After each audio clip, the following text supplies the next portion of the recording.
George was on the flight like the Epstein Island. Guys, you want to know that's so funny? All of that was muted. Bro. It's muted. All right, run it back. We've been Rehash the censored. jokes. We've Run it been back. censored. Run it back. Seriously, the Twitch will not. It keeps telling me there's a network error. Are you We actually, able to? if anything, it was a good thing. We probably should not have spoken about that stuff live anyway. We can talk about it on my channel, like I said. What did Twitch just do? I don't know. What is We're everything streaming broken together forever? now. What? Oh, I didn't mean to do that. Hold on. I'm just trying to what's see wrong? the stream. I don't know. I mean, for me, it's well, working. I mean, also the Twitch stream, you don't even need to see it. It's the same thing we're looking at in the Discord stream anyway, to be fair. You just need the chat. No, I'm trying to pull up the chat. So That's what I'm saying. You don't need to have the main thing open. You can open the stream and then hit the gear, and then you can click pop out chat. Maybe Shane just wants to look at his face, bro. I'm having issues with Twitch. Meow. Anyway, we're not reading the Epstein files. Oh.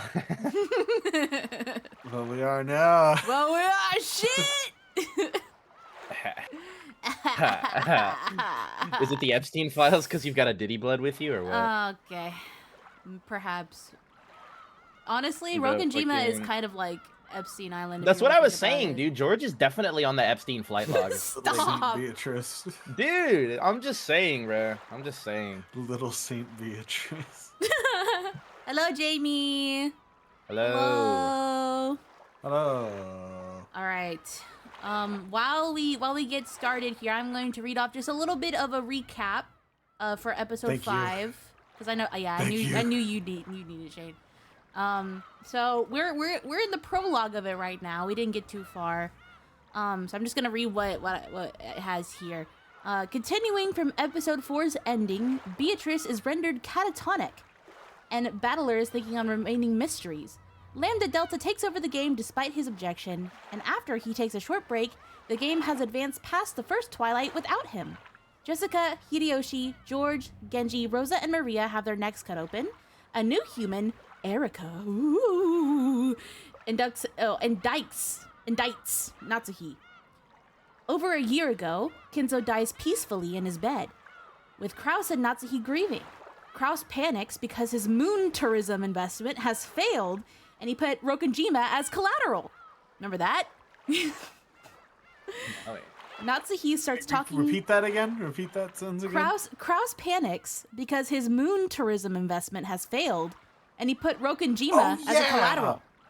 He was stupid. Okay, Yeah, I remember that now. Okay. Yeah, he was hella stupid. Natsuhi starts talking to Kinzo's ghost and her own version of Beatrice, then decides with Kraus to lie about Kinzo dying, and gets too invested, aka she believes her own lie. And then I think that's where we left off.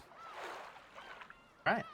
Yeah. Oh, okay. Twitch is doing the bullshit with the ad blocker. That's what it was. I turned off my ad Aw, blocker. you can't By have the that way, on there. No, By the you way, can't block Pat, ads anymore. It's It's a illegal. special day today. Happy International Men's Day in the chat. Holy fuck men! For all our boys. Holy fuck men! Men. Now that we're men. I We love have men. I facial don't care if hair. you're transgender. I don't care if you're cisgender, black, white, yellow, brown. I love men. You're all beautiful. Have a nice day. You're beautiful, man. You're so beautiful, men. And you don't have to have a pair of testicles or a ding-a-ling to be a man. Being a man is a feeling you have deep down in your metaphorical balls, which are behind your real balls, if What? All you you have have to real do balls. to be a man is to hardwire yourself to lack emotional response in most situations. That's really fine. You're not, if you say anything other than I'm fine or I'm okay, you're lying. Wow, how adjusted. It's not real. Hell yeah. Okay, you guys ready? Yay! Yay! I see. I see. What's his butt? Genji. What's his butt? Yeah. He's your guy? Yeah, he's your guy. Yeah, what's his butt? Yeah, cause you were just talking about where we're at right now. Is they were using the fam as like collateral for like, if you guys don't comply with my test, then I'm just gonna fucking blow everybody's shit off. I'm gonna just slime everybody. No, he actually Well, that and like he actually put Rokonjima the island as collateral, so they're going to lose their mansion. Like collateral as in an actual investment. Yeah. Yeah, oh, yeah. I remember now. Yeah, because whoever's supposed to be the next successor like gets the fortune and everything, and by extension, if there's no island, they don't get to have shit. The only other thing I didn't remember was this line right here. What is bro referring to with his secret? Does he mean the secret of the witch? I think he's talking about. Or do we not know? I don't think we know, but I'm going to guess that he's talking about oh my, why did his holy shit. What's his name? I don't know. The Big Daddy, Granddad, big. Kinzo? Kinzo, holy shit! Kinzo, yeah. Oh my god. Yeah, that's what I'm talking about. By the way, I think I said his name when I asked the question. Yeah, you did. By the way. You did, and I was going to use it, then I forgot it. But yes, I think they're talking about Kinzo's death. Yeah, right. The fact that he's gone. Yeah. Oh yeah, it's this go around where he's already dead. Okay. Yeah. Well, I mean, hypothetically, he might have been dead in every iteration this whole time. We don't know for sure. Hypothetically. Yeah, hypothetically speaking. Hypothetically speaking. Yeah, where his toes be. Mm-hmm. Where he All toes. 11. All right. At this year's family conference, we must conceal the Master's secret once again. Yes, I understand. I'm a little doubtful that the same trick will work twice. Madam shares your concerns. Because of that, it was decided that this year, he will not leave the study even once. In other words, we'll make it seem like he's been shut away in his study the whole time? Yes. And only the ones allowed to enter the study may do so. Whoa, I can't read. Oh my god, he made up lines. Yeah. What did you ask me said? That's what he said. Yeah. Let's see. The only ones allowed to enter the study. Okay. While the three of us, the servants permitted to wear the one-winged eagle. Which means the three of us will have to perpetuate the lie about the Master. Correct. The relatives will probably question you about the Master's health and mood. Make sure you answer without hesitation, and see to it that nothing is seen as suspicious. Yes, I understand. Oh. I'm sure you'll screw up right away, Nason. Maybe it's better to say you have a cold or something so you can skip that day. That's mean. Oh wait, am I narrating? Yes. Yes. Yes. Are we in game? Where are we? We're in the board. Yeah. We're in game board right now, so you're British. Right, so hold on. I haven't done this in a minute. Narration, talking. Hello. Yes. Oh wait, it's Renove. Yes, I forgot. Cannon wasn't just making fun of her. He only wanted to release Shannon from the burden of working on this most serious of days. Alright, we're back. We're so back, everybody. Guys, we're so back. Genji-sama, is it really necessary for Shannon to be on duty? We can manage things well enough without her. That I cannot do. Madam gave strict orders that the three of us be scheduled to work on that day.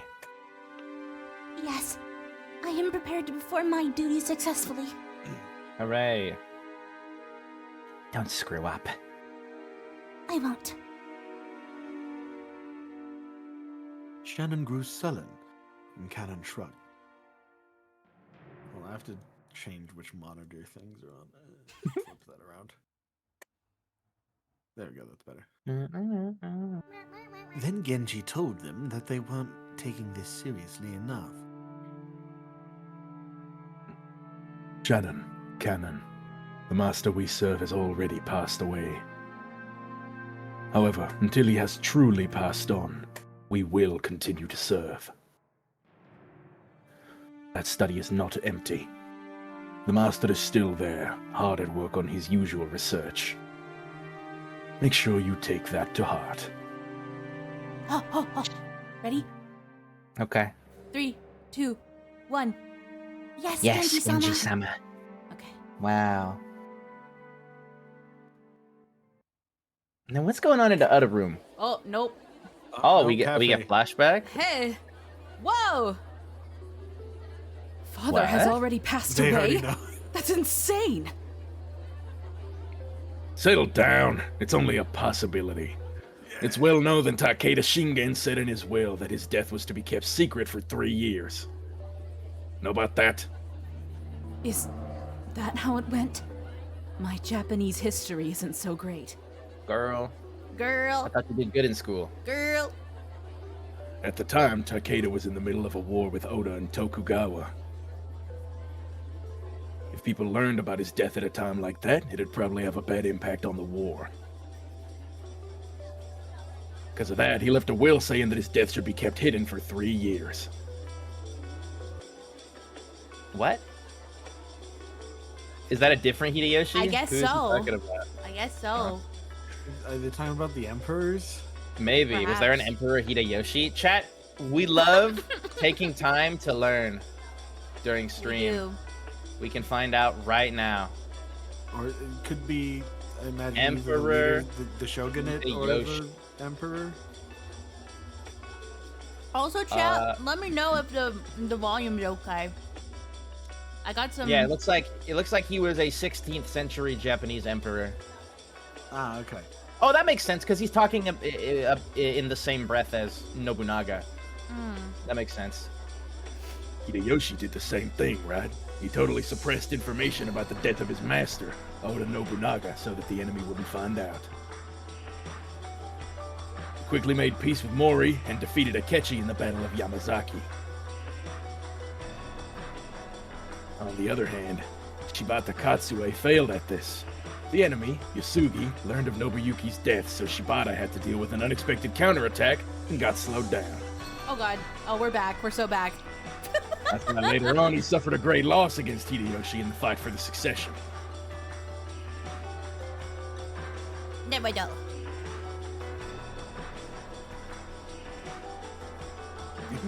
Go.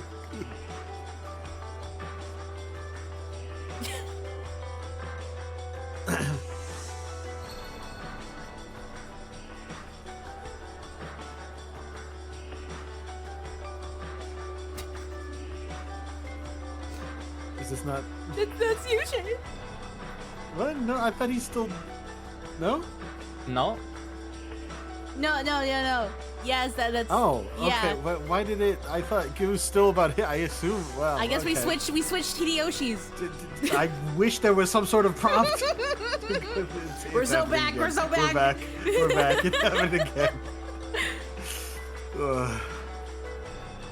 Hideyoshi, who had a strong fascination with the commanders of the Sengoku period, would always show off his knowledge when he got the chance. Wincing slightly, Ava made him get back to his point.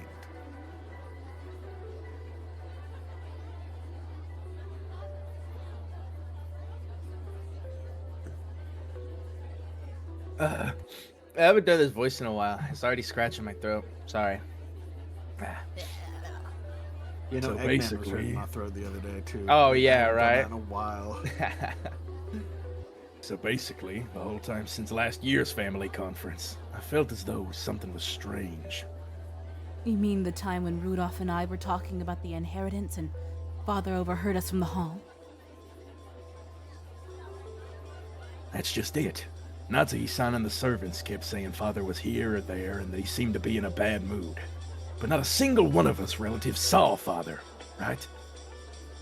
If that's what you're thinking is right, what does that mean? Does it mean Nissan's trying to keep all the inheritance for himself?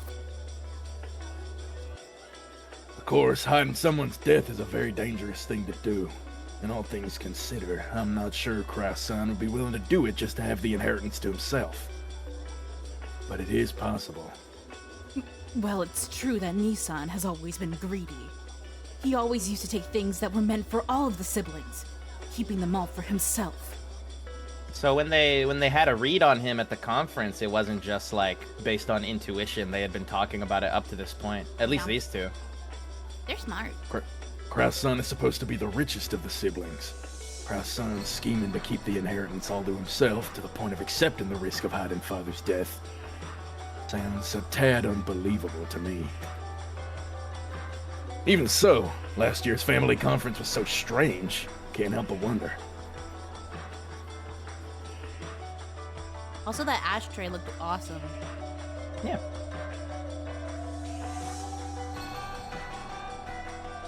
Ava and the others were painfully aware of how reckless it would be to try and see Kinzo when he was in a bad mood. So during last year's family conference, once they heard about Kinzo getting into a terrible mood, they never made an attempt to contact him. That was why, to this very day, they hadn't found it suspicious that Kinzo had never appeared. It certainly is worth suspecting. Yes, it is. But I wonder if Misan really would do something as appalling as hiding father's death. For all his pride, that man has a coward side to him. Would he really make such a once-in-a-lifetime bet? Either way, it'd probably be a good idea to make sure we get a chance to meet with father during this year's conference. Well... Awkward. Awkward. That's Oh a my little goodness. taco. To a hyper close-up of Kinzo's rotting face with a fly. Yeah, right. Like, The fly! Rudolph. the rumors were real bad. Sounds like Haneke's business is his... Take it back. Abba-dabba-dabba-dab. The rumors are really bad. Sounds like Haneke's business is failing. Even worse than we'd imagined. Like he's taken massive losses. And he's given it all he's got just to try and cover it up. That'll make it very difficult to borrow money from him. Yeah. I could cry. Wouldn't being in financial stress also weaken Kraus' son's position in certain ways? Weaken his position? Well, investors tend to have a keen eye. He's using the solid snake method. If they hear that... if they hear that he's actually low on funds, they won't want to have anything to do with him. I guess trust is the most important part of that business. Kyrie smiled thinly. Rudolph was taken aback by the smile. He'd figured that his plan, which involved raising money to get him out of his current mess by borrowing from the affluent Kraus, would all come to nothing now that they knew Kraus himself was in financial trouble. Confidence in Kraus' son's abilities might be a requirement for his own businesses in the future. But it isn't necessary for our future. Are you suggesting that I blackmail him? I wouldn't want to if it were me. For one blood sibling to take another one down is no laughing matter. I'm laughing. Wow. Rudolph felt a shiver go up his spine at Kyrie's cold smile. At times, Kyrie was able to throw away all compassion and think in an extremely ruthless manner. Whenever he saw that, Rudolph knew he'd never like to have her as his enemy, but he did get a boner. I'd rather not threaten Onisan if we had any other way to get money. If there were another way, we wouldn't be worrying. Don't you think it's a bit pathetic to waste time worrying about a problem when you have no other options? Oop! Rudolph stopped talking, folded his arms, and lowered his gaze. He still felt some of the terror he'd experienced thanks to Kraus's violence when they were young. And now, that same Kraus was the one he needed to threaten. Rudolph would also be fighting against his childhood trauma. So to give her husband a little push, Kyrie smiled reassuringly. And perhaps coldly. I've never been a fan of doing work based on trust. It takes hard work to build up trust, but only an instant to lose it. There's no less profitable investment. You're right. All the trust in the world isn't worth a good banknote. Even though Kraft's son has been taking on massive losses, he ought to be capable of gathering enough money to buy us some time. Of course, he'd probably be forced to cash in all the trust he's built up so far.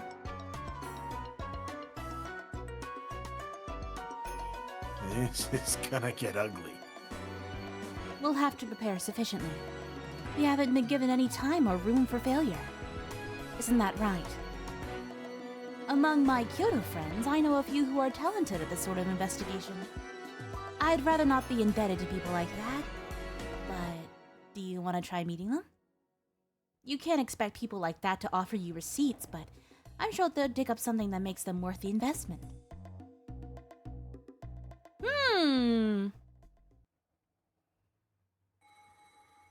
I think, if I remember correctly, they knew a lot about Krause's like businesses. Oh, okay. Oh God. Yes.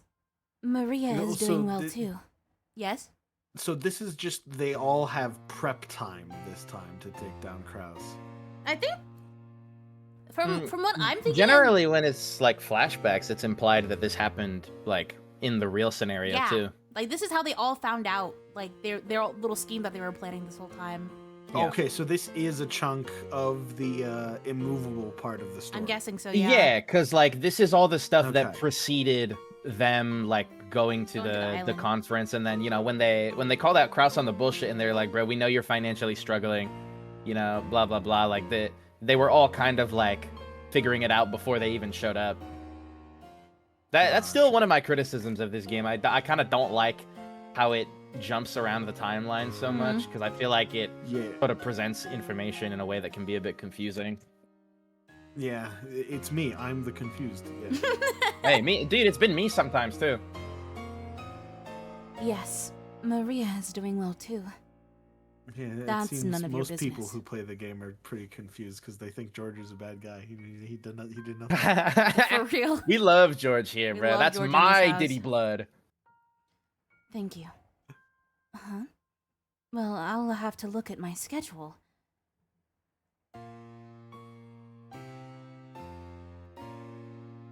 Rosa was talking to Rudolph over the phone.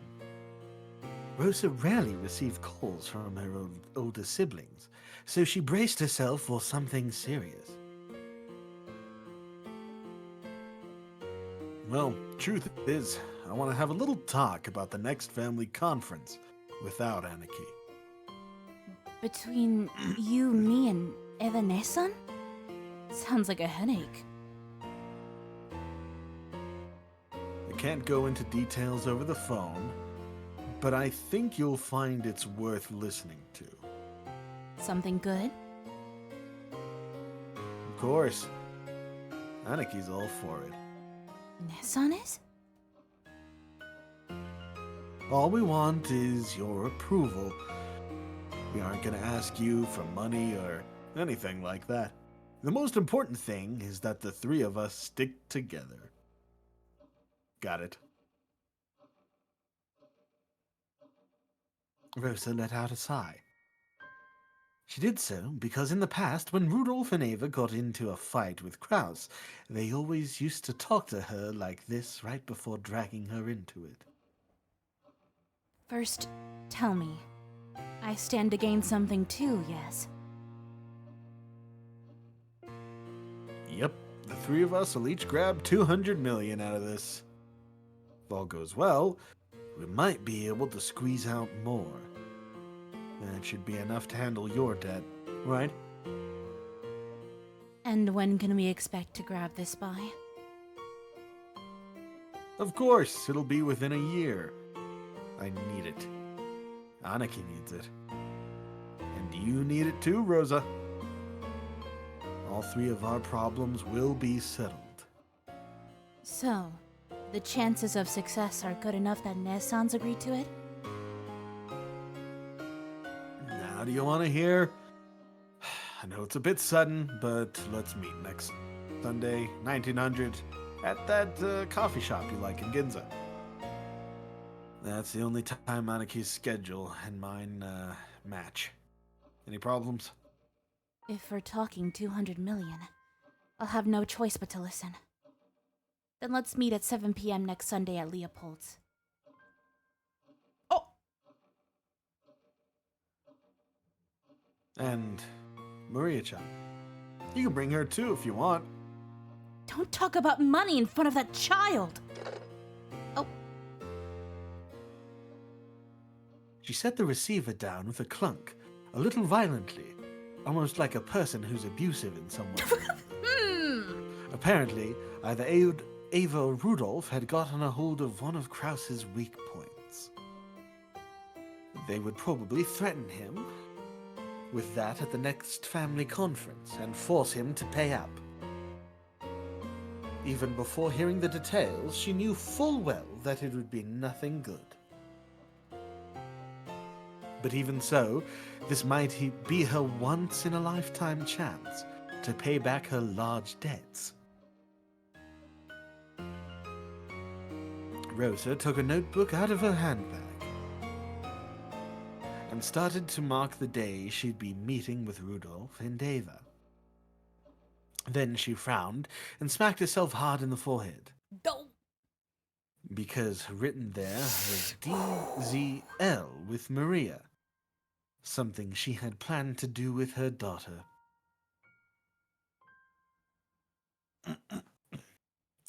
Maria was in her room playing around excitedly with Sakutoro and the others. That was because she was going to go to that recently built amusement park. Disneyland. Yeah. No, not Disneyland and Mookie Mouse. The following Sunday. Looking at the clock, Rosa saw that it was just past 9 at night. Maria Oh. was breaking the lights out rule. Time to hit her. Oh God! Oh, time to hit your daughter. Well, what can one do? Which she broke the rules. You have to physically punish her. Oh well, there's no other alternative. Mm-mm. After covering her face and agonizing for a while, Rosa stood up and stomped over to Maria's room.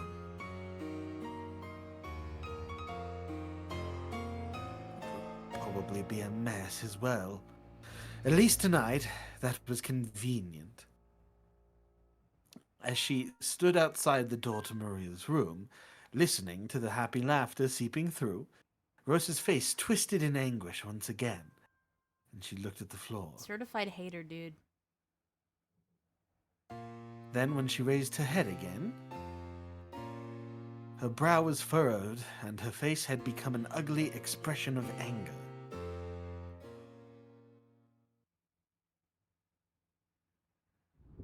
Oh.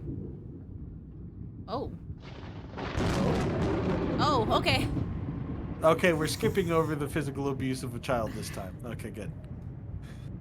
Dude, but what if she didn't that time? What if she didn't? She...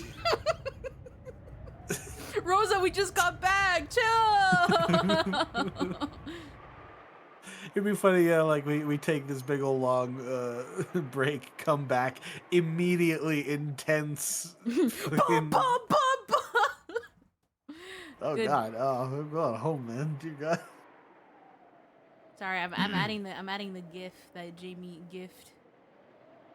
Ah, you I'm placing it over want to see what it is? over Lanny's head. Oh, is it rotating battler? Yeah. There we go. The weather wasn't that great. According to the weekend forecast, a certain tropical cyclone would likely grow into a large typhoon. If unhappy premonitions tend to be right, this year's family conference will probably take place in absolutely horrible weather. Oh, okay. It's me, actually. No. I wish a typhoon large enough to stop all boat travel would steal Rokunjima away forever. If that happened, I'd be able to hide Kinzo's death as long as I wanted.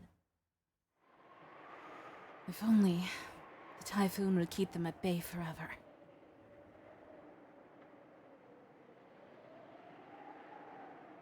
Natsuhi let out a deep sigh. Just doing that made her headache throb.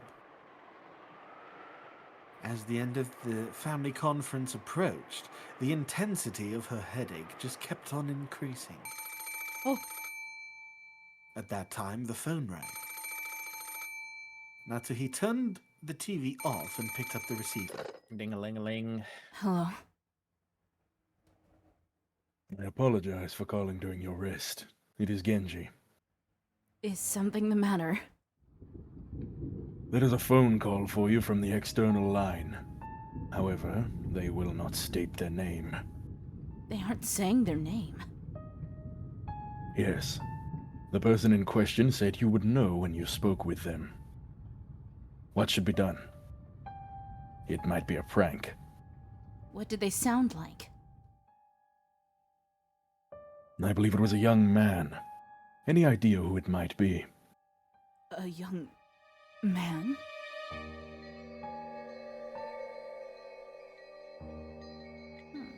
Natsuhi didn't have a clue who that might be.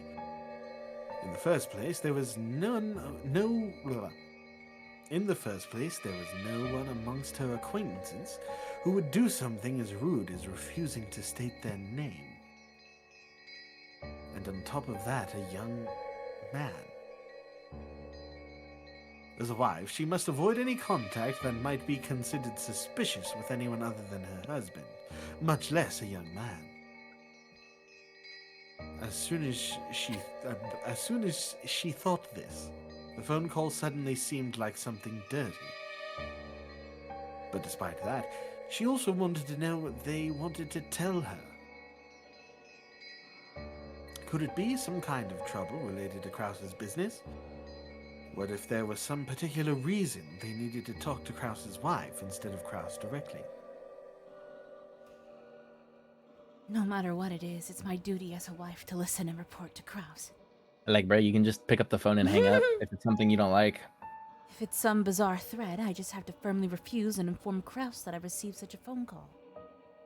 If it's something offensive, I just have to tell Genji to never send me anonymous calls again.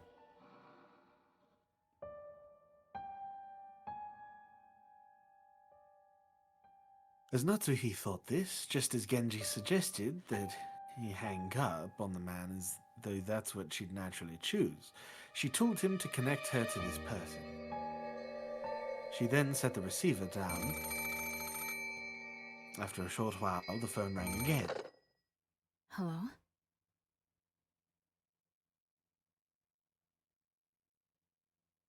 This wasn't the internal line, it was the external phone line, which Genji had redirected to her. Mm-hmm. So it should have been connected directly with the mysterious man. However, the person on the other end did not respond.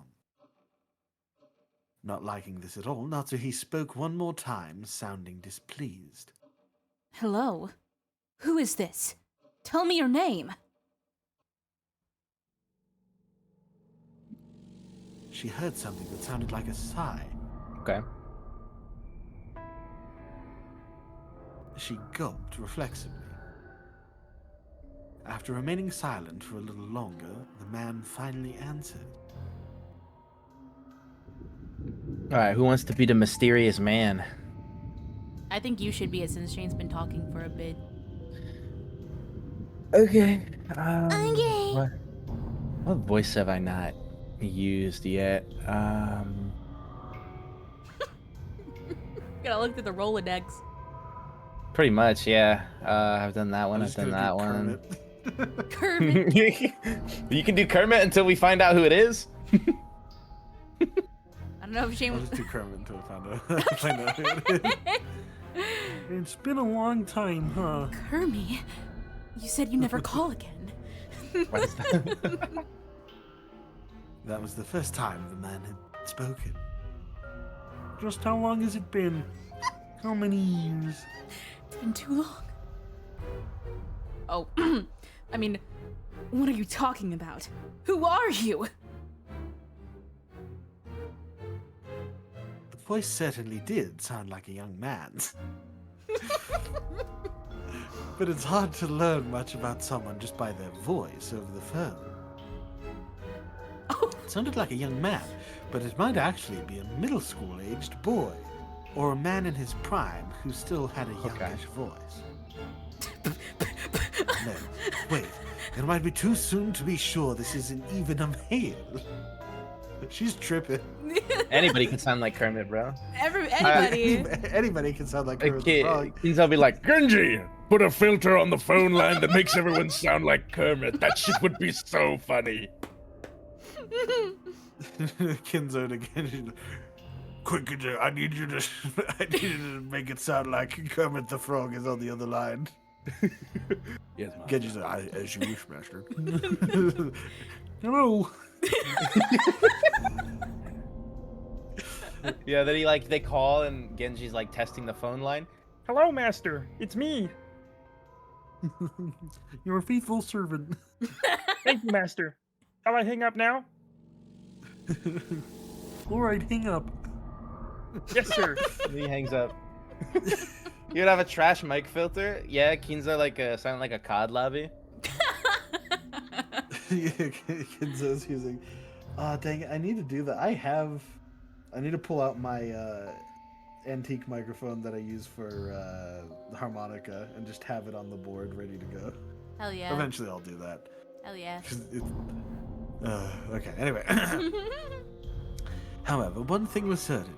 Natsuhi could think of no one who would speak with her in an overly familiar manner like this.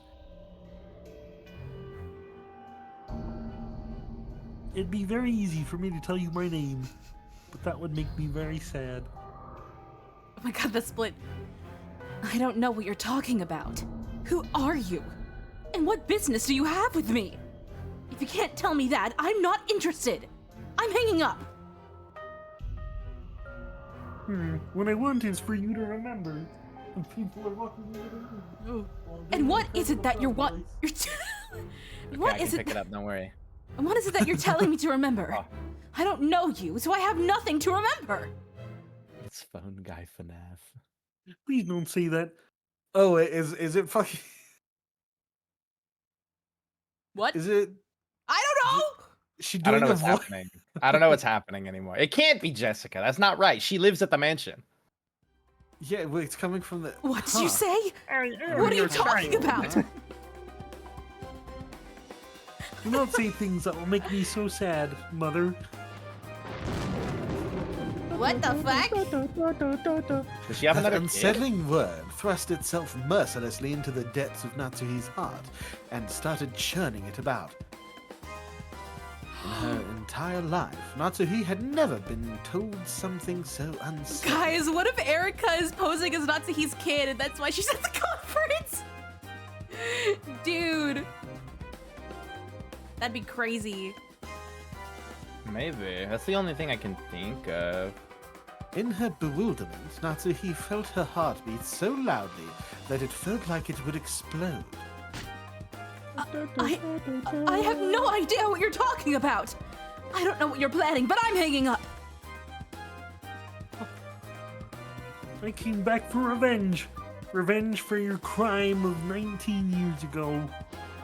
Dude, did everybody fuck somebody over 19 years ago, bro? Perhaps, man. Every member of this family has dirt from 19 years ago. Apparently. We cut to Battler like on the playground in a diaper still, like poking Yeah. another kid in the eye. Even me. Yeah, except for Battler, bro. His beef is from 10 years ago or whatever. Yeah. Yeah. Why does everyone have just ancient? Is it like an Ushinomiya family tradition? Yeah. That's all. You have to have an old nemesis. Natsuhi's mind went blank, and from beyond the wind howling outside the window, she most certainly heard the roar of the sea from that day.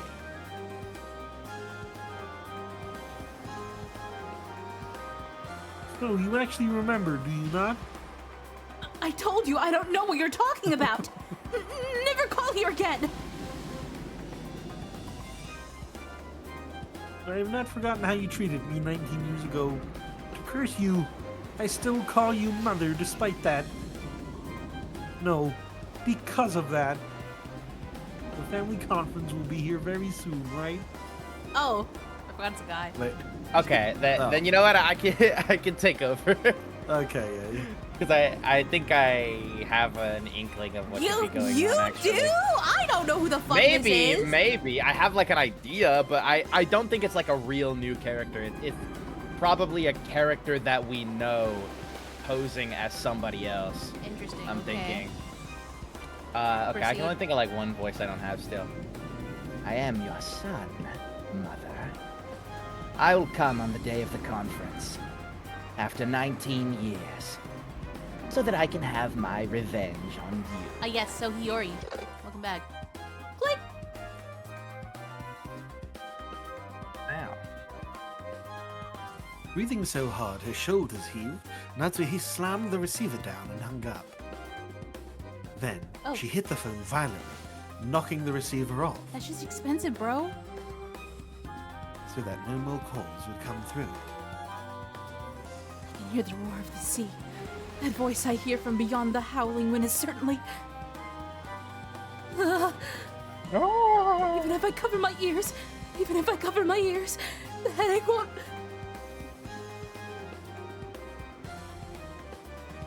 Oh dang it, I had a bite. Not a damn. Yeah, but as a side note, what I'm thinking is I should have like explained it, because I have seen like I've talked about, I've seen like sort of minor spoilers for the second half, like on accident through social media. So I don't know anything spoiler related to this, but what I'm sort of thinking, right, is like they were talking about like 19 years ago. So like if this is some like extra kid that she has, it's got to be some sort of affair. Who has brown hair was just revealed to be 19 years old in the last batch of episodes, and coincidentally has no known parents. Oh. Are you talking about fucking canon? I mean, yeah, he fits the bill. Huh. Because we learned that he's not actually 15, he's 19. Yeah. He's got like a relatively similar hair color, and we don't know anything about his parents. He's quote unquote Dude. an orphan. Did we find out he's 19? I thought that Yeah. was Shannon. That's both of them. They're like both relatively similar ages. Because Jamie, remember, fact check. is it? Yeah, did they just get Yeah, retconned? he had that flashback with Jessica, where he was like, actually, like, I'm basically like your age or whatever. I don't know if he's actually like 19 exactly, but he's older than he's supposed to be. Like what they told him that he was, you know? Hold up, I gotta check the red truths. Okay. No, I'm pretty sure it's not a red truth. I'm pretty sure it's something that Canon himself said at a point.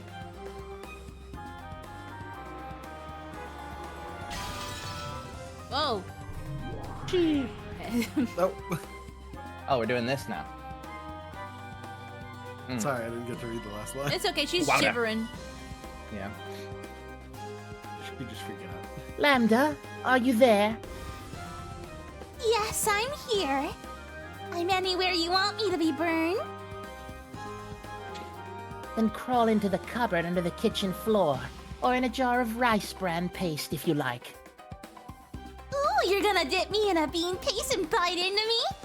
Then I'd rather you dip me in honey. In return, I'll cook you in sugar water. At least make it sweet soy sauce with sweet sake. So, what's You gonna make me repeat something? That's right. Is Natsuhi's phone conversation here real? Lambda Delta grinned unpleasantly, as though sizing Berncastle up. She was probably trying to tease Bern for making that demand. You refuse to repeat it? Well now, should I refuse or should I respond? As the game master, that's up to me to decide. And I get to make that decision anytime I want. Unless I stated in blue, you aren't obligated to respond. That's it! For now, you're stuck wondering about Natsuhi's secret of 19 years ago, okay? Make sure you're sitting on the edge of your seat!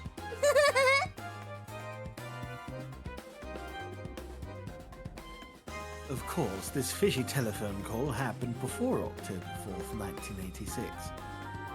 This is still before the start time of the game. So there's basically no need to question whether it's true or false. Since you, the Game Master, went out of your way to show me this, I'll take it as a preparatory move for something else. It might be a trick, but I'll at least keep this move of yours in my memory. So you'll leave without turning the card over. Ouch! What? Bopping each other. Directo attack! After suddenly being conked on the head, Lambda Delta was bewildered.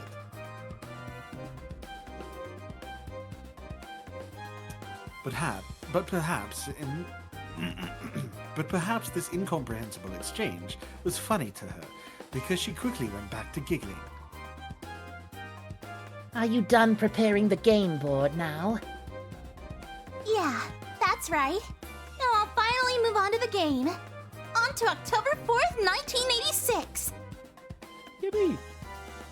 I wonder what number October 4th, 1986 this is.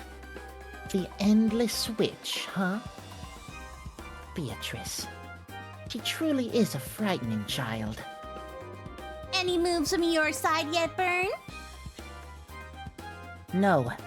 If you refused to repeat what I asked, then I'm done. Tunnel end. Right? God, how do I say this? Doing magic together? Draw. Come! October 4th, 1986! Yay! We should just summon Literally that. 1986. Hell yeah. Rob, thank you for following. Yeah, I'll try looking into it after stream. Yeah, Jamie, like I said, I'm pretty sure that information was brought up during the flashback scene where him and Shannon, or him and Jessica go on that little date. And he like finally opens up to her a little bit, tells her what his real name is and everything. Oh boy. The first day. The voice today. October 4th, 1986. Behold. Alright, where are we starting from then? Yeah! Yes! Yay! Hey, we back to it. This rose garden really is a masterpiece. It's gotten even more awesome than it was 6 years ago. You're so lucky to have this as your yard. Are you kidding? For me, it just makes it a longer walk to the harbor, and that's a real pain. Yes! Yes! It's a pretty luxurious worry. Getting to say hi to... Getting to say hi to the roses every morning must be awesome. So what? We can all fucking cheer, except for me. No, I just it made me laugh. I didn't expect it. Yeah. I love you, Maria. Getting to say hi to the roses every morning must be awesome. You must get laid after saying hi to so many roses. Shame about Anjay, though. I hear her stomach gets upset easily, right? Apparently. It's probably her intestines that are weak.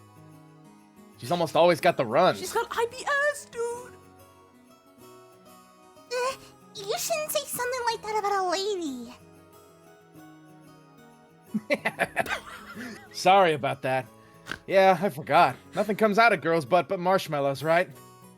So Anjay got sick and the marshmallows turned into syrup. That's our go right there. Okay, that's really... That's George. Oh, it is George. Way over the line. Whoa. Oh, did George get it that both time? Both George and Jessica slammed a knee and a fist right into either side of Battler's gut. Smack thud. Whack, smack, thud. Wow. Smack thud was probably the sound made when his knees hit the ground as he fell over. Ow. Normally, Battler possessed the good sense you'd expect of an 18-year-old man. True. That sentence. However, it seemed that this reunion had brought him back to the mental age he'd been 6 years ago. And bit by bit, Jessica and George realized they were also returning to the way they'd been back then.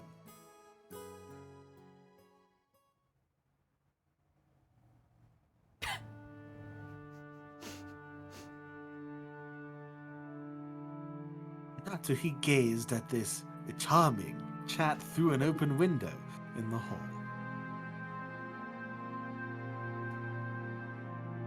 Madam, Kraus-sama is searching for you.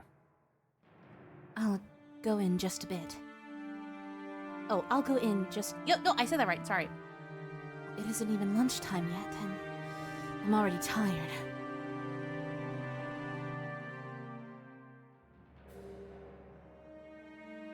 Just a few moments ago, the sparks had already started flying between them and Ava's group.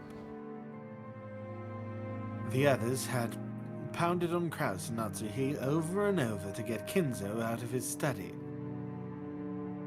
Apparently, they hadn't been fully tricked at last year's family conference after all. There are no problems with Father, right? Correct. Leave it to me. Shannon and Cannon are also fully prepared to handle today's arrangements. Kumasawa is a good liar, so I'm not worried about her. But I am a little concerned about Dr. Nanjo. I get the feeling he's bad at hiding things. Where's Nanjo, bro? Leave Oh, that shit. to me. I intend to support Dr. Nanjo from nearby as much as possible. It's so reassuring to have you there. It truly does help a lot. Without your strength, we wouldn't be able to succeed. I am honored by your words. Whoa. Wink, Whoa. wish, wish, wish. Oh, hello! What? What are you doing here, Groot? I thought you were like a. I thought you were a vegetable. Okay. Okay. Why is she not a vegetable? Is this a flat? Don't worry, the closed room barrier in the study is perfect. As long as the barrier remains unbroken, no one will be able to expose Kinzo's secret. Oh wait, this is the fake Beatrice. Okay, this is the Beatrice that she's schizoing out. Oh her yeah, head with, I forgot because she Lambda Delta made a fake Beatrice for the game. Yes, I understand. Still, you heard that conversation in the parlor just now, didn't you? Indeed. It seems that some considerable suspicions were aroused last year. A terrible toxin has accumulated and is being spread all around. It seems this year's conference really will be crucial. We might be able to overcome this year somehow. There's such a thing as pushing our luck. It's probably best to assume that next year won't be manageable. Oh my god, Ramos, you do. Rodove. With this much of the magic-resisting toxin filling up the place, it will probably be difficult to preserve Lord Goldsmith's magic for yet another family conference. Who are you? Oh, no need to be surprised. This man serves as my head furniture. Greetings, Madam Natsuhi. My name is Renove. It's a pleasure to meet you. This man's reliable. He's also helping to protect the closed room barrier. Is that so? I am Ushiromiya Natsuhi. I thank you for your cooperation. Yeah, whatever. Of course, madam. I will be aiding you from the magic world. Please, rely on me. Everyone's here. Oh, they're all here? Yeah, I guess so. They have to sound off really quick. That case, I guess I'll introduce myself next. Hi, Riche. Long time no see. Gab! I'm glad to see you're here as well. Well, I only came to have some fun. If you need an extra hand, let me know. Nice to meet you, madam. This is the first time I've said hello, but I'm always right by anyone's side. Cap here is quite the prankster.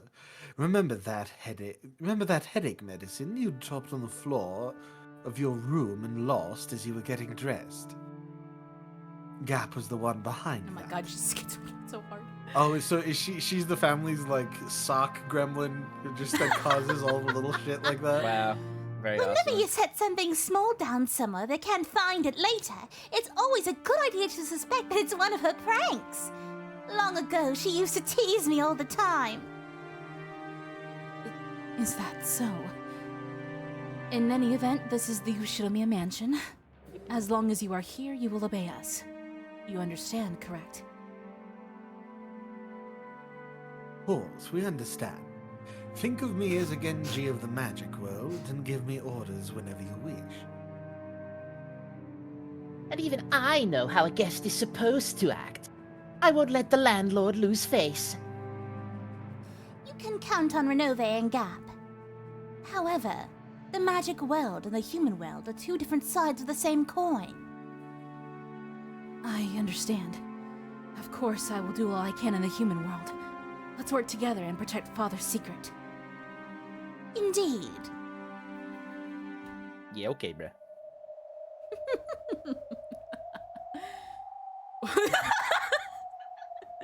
This happens every time.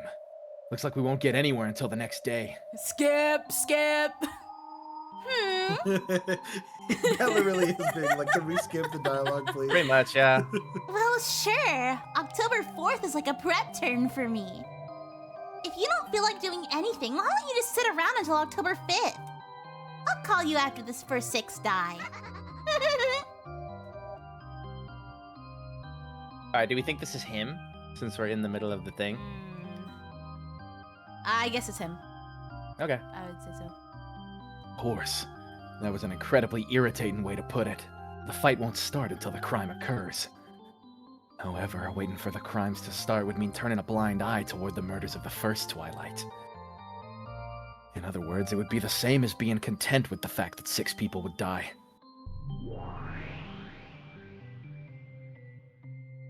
Did you know?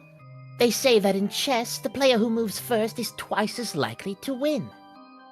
Although that can change as the tactics of the match progress. Don't they say the second player has a much better chance at a draw? Even I know the phrase, the first strike wins. So, what are you trying to say? This is why you're so incompetent. Seriously, are you listening, Battler? There do exist puzzles that can be solved even on October 4th. You know which one I mean, don't you? No. You don't mean... No, but... Well, watch and see, Battler the Incompetent. She liked that one. I have a general idea what these witches are talking about. I've tried solving it several times myself in the past, but I still haven't found anything resembling an answer. On the contrary, I still can't even understand why that puzzle exists. That's right. The reason it exists. Why did Beato prepare a puzzle like this in the first place? We all discussed it together from time to time in past games. However, I've started to avoid thinking about it, under the assumption that there's no point in trying to solve a riddle that can't be solved. This time, I should change my viewpoint. I shouldn't just focus on the surface level stuff, like the truth of the riddle and how to solve it. What's more important is why that riddle was set up in the first place and displayed for us to see. That's what I should be thinking about. And the one proposing that riddle is Beatrice. Even if I can't solve it, I should be able to try and figure out what Beato was thinking when she showed it to us.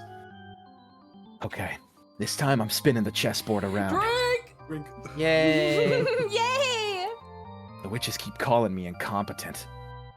Let them laugh. They aren't my enemies. I'm continuing our match, Beato. Hell yeah. Yay. Yay!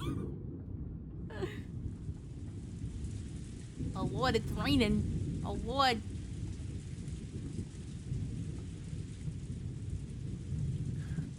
Oh, looks like it's finally started raining. Dang, wish the only downpour was the one inside my heart. Wow. For real, bro. People in the parlor noticed the raindrops that were starting to drip down the window. Now we have nowhere to run until the family conference ends.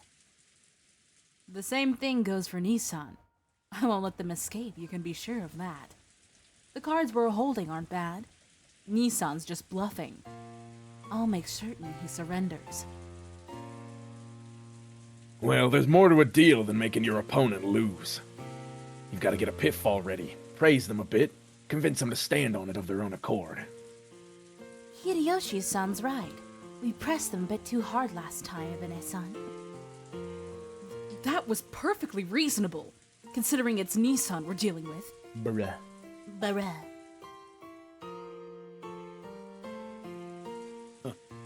Looks like Rose has fallen asleep. She was complaining about how early she woke up this morning. Well, guess there's nothing wrong with taking a nap. There's a chance we might be forced to spend all night on this. Getting a nap in now is probably a smart idea.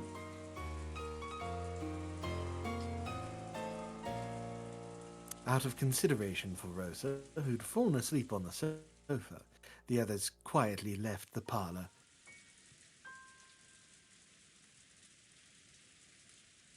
Unaware of this, Rosa slept. After telling Maria just to stay where she was after that tantrum over not being able to find her Rose, Rosa slept unaware that the rain had started to fall. Was that different? Oh wait, did she leave her outside? She didn't fall asleep last time. She was like on the way to get her. But then Beatrice shows up in the meantime. The rain poured down as though it had been saving up for this very moment. Of course, Maria noticed that the rain had started falling and was soaking her to the bone. However, that just made her even more stubborn. Unable to find the poor, slightly unhealthy Rose that she herself had marked, she just couldn't stand having that search be interrupted by something like the rain. So the more the rain fell on Maria, the more stubborn she grew as she wandered through the rose beds. As she did, from behind Maria's back came patter-patter, the sound of approaching footsteps. Oh boy, Beatrice. Then the footsteps landed in a puddle, making a small splashing sound, and Maria finally heard. However, even the slight distraction of that sound irritated her, and Maria ignored it.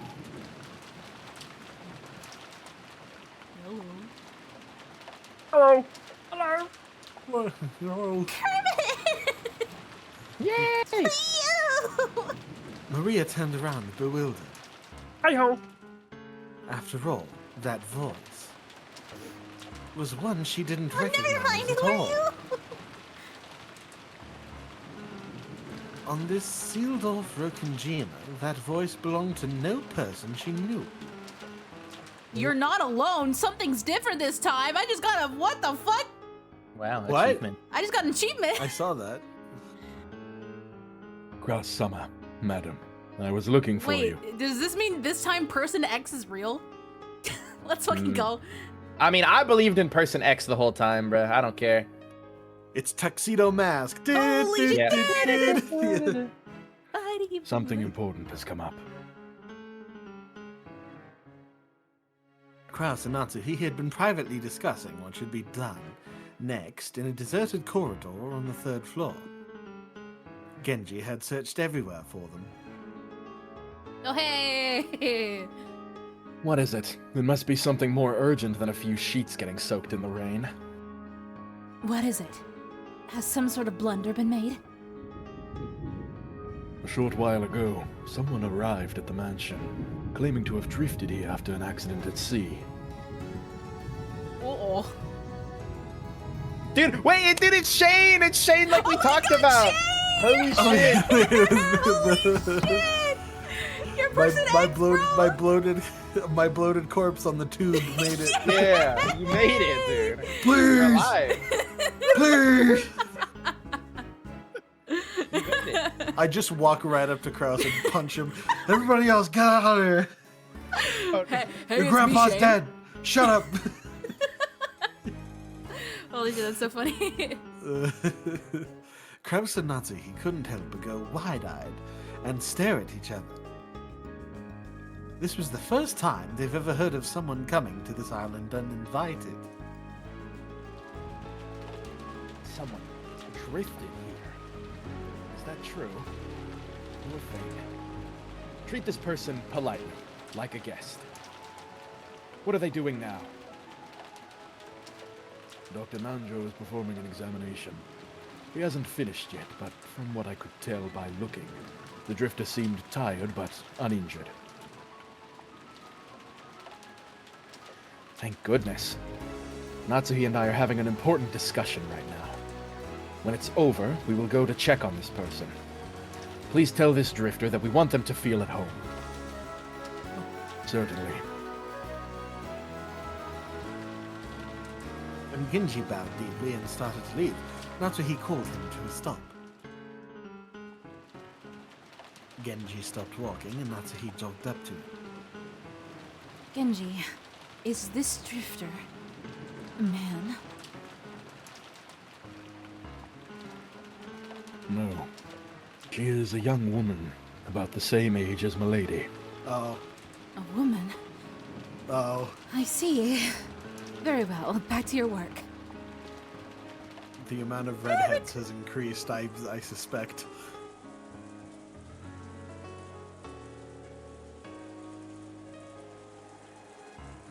The parlor of the mansion was bustling. The adults gathered, worrying about the health of this sudden guest. Well, if she was able to walk all the way to the rose garden by herself, her life probably isn't in danger. It always helps to be prepared. It's probably thanks to the life jacket. Without that, she might have drowned. What kind of girl was she? Older or younger than George? Oh, Jessica? you know what, dude? I just realized it's gonna be Erica because Yeah. we started at the beginning, like with her already talking to everybody, and then it flashed backwards. So it was probably Erica on the phone too, like maybe doing a fake voice with magic or Maybe. something. She was younger than Jessica. She wore a life jacket and swimsuit. It looks like she was all tired out.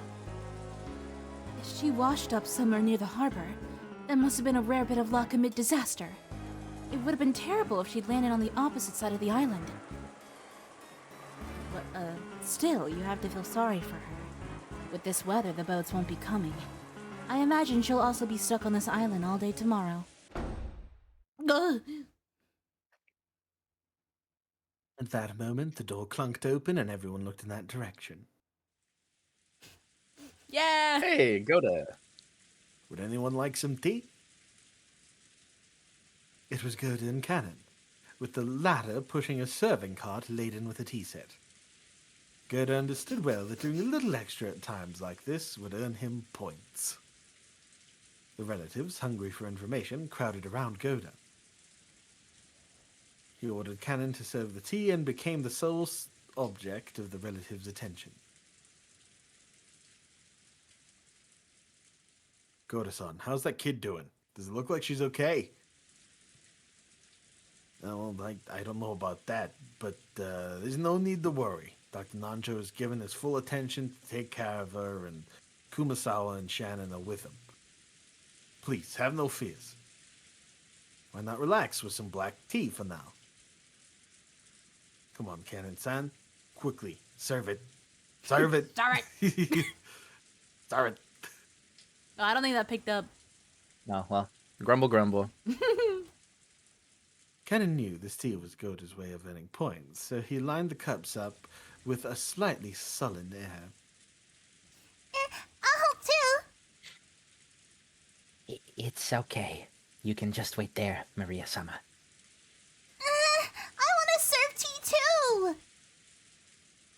Didn't you talk with Dr. Nanjo? Did he say anything?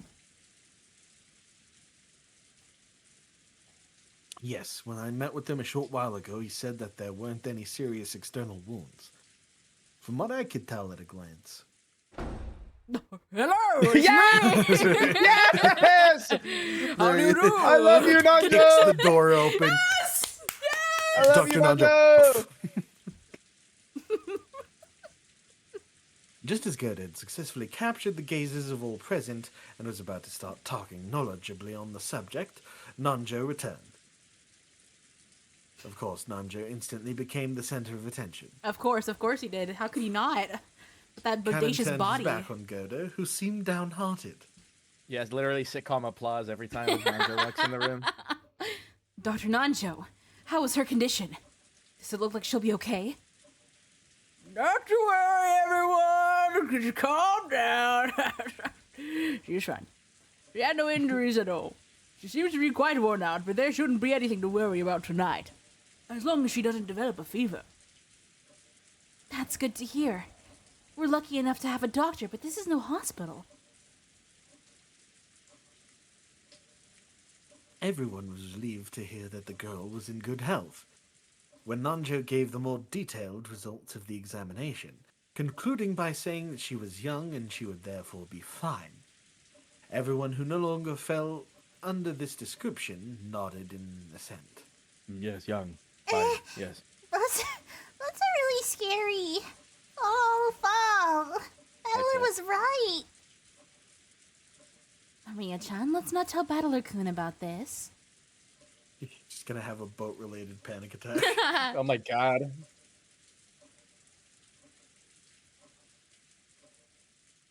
Oh, it's Gerda. Yeah. My bad.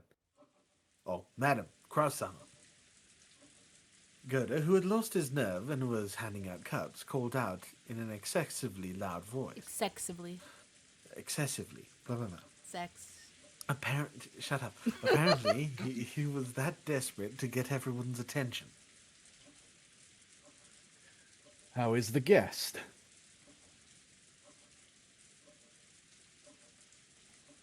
Yes, sir. Her condition is not serious. Oh, wait, no, that wasn't. Wrong voice. Oh, well. I see. That's great. Where is she now? I believe Kumashawa said we're guiding her. What? I love Nanjo, man. We're guiding her to the bath. They said they would get her some clothes afterwards. In that case, they'll probably arrive here soon. Everyone, this may be the day of the family conference, but we have a guest brought here by an unfortunate accident. And we should all look at her instead of whatever's going on with our dad. And you should all stop by asking about my investment portfolios and what a Tesla is. She wasn't invited, but I want you all to welcome her. Who could disagree with that? I'm all for it.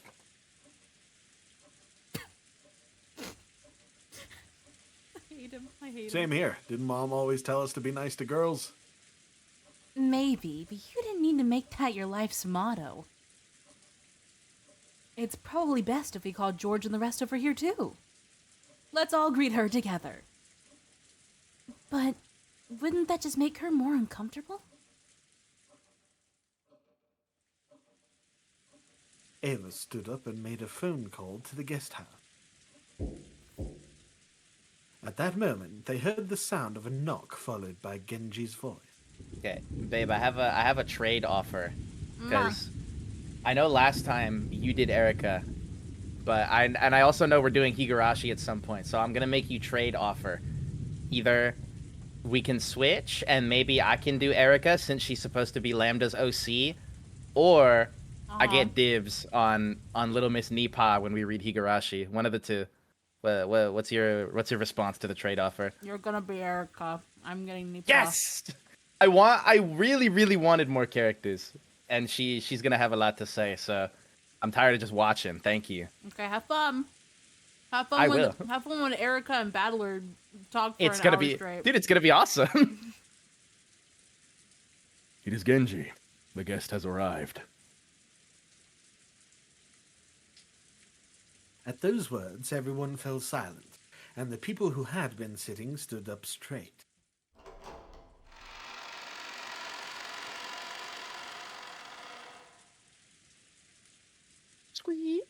Genji came in first, opening the door slowly, then moved off to the side, bowing deeply and urging the guest forwards. Hannah Montana.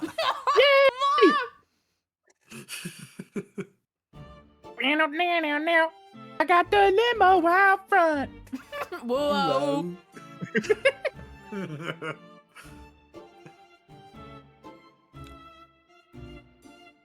The guest had Shannon and Kumasawa following by her side, and even after seeing the large number of relatives waiting for her in the parlor, she didn't seem overawed in the slightest.